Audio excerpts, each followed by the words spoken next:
Колумбияға қарсы енді қаншалықты мүмкіндік бар деп ойлайсыңдар жігіттер?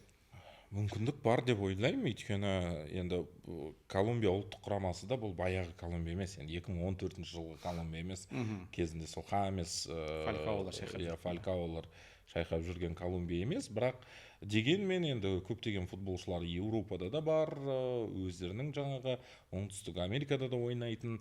Көбісі Колумбияның бір преимуществосы сол жақтағы климатқа, сол жақтағы часовой поясқа өте не істеген деген жаңағы ыңғайласқан команда, сол жерде бір жергілікті атмосфера оларға жақын болады деген ой пікір білдіріп жатыр. Бірақ менің ойымша, мысалы Елдор Шамұродовтың өзі айтты, бізге ауа райы негізі қатты ыстық болса да біз оған үйреніп қалғанбыз. Ташкент шаһарында ойнап жүрміз ғой деді ғой.